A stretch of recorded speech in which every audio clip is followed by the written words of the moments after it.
Hi, this is just a fairly brief video on changes to the furlough scheme which will take place from the 1st of July following the Chancellor's announcement on the 29th of May.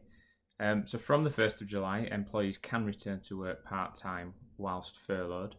Employers must pay workers in full for the hours that they do work, but the government will continue to pay 80% for any time that the employee remains furloughed, up to that cap of £2,500.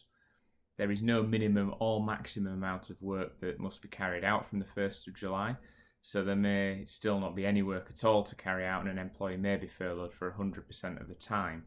It's just optional that employees can gradually start returning to work if there is that possibility for the company.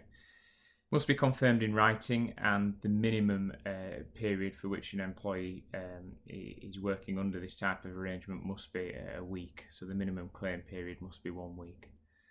The 1st of August, the only change is that employers will be required to pay employers' national insurance contributions and also the statutory minimum pension contributions, which are currently covered by the scheme.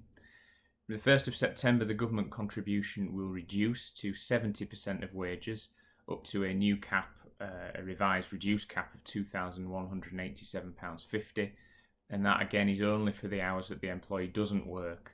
So if the employee is performing any work, the normal contract applies. The employee has to be paid as normal for those hours. Employers will be required to pay national insurance contributions again, and pension contributions, and the 10% of wages that for hours not worked that makes up 80% of the total, up to a cap of £2,500. It seems possible that employers might still require employees to take annual leave during any workless period. So unless the rules are specific about this, it's possible that they may return, for example, 4 days a week, and on a furlough day, a workless day, the employer can continue to claim 80% or 70% in the case from the 1st of September, but require an employee to take annual leave on these days. So it could be a good way of extinguishing that built-up annual leave entitlement. And then finally, from the 1st of October, that government contribution will reduce to 60%, up to a cap of £1,875 for the hours that the employee doesn't work. And again, employers will be required to pay all employer national insurance contributions, pension contributions, and 20% of wages to make up 80% of the total, up to £2,500.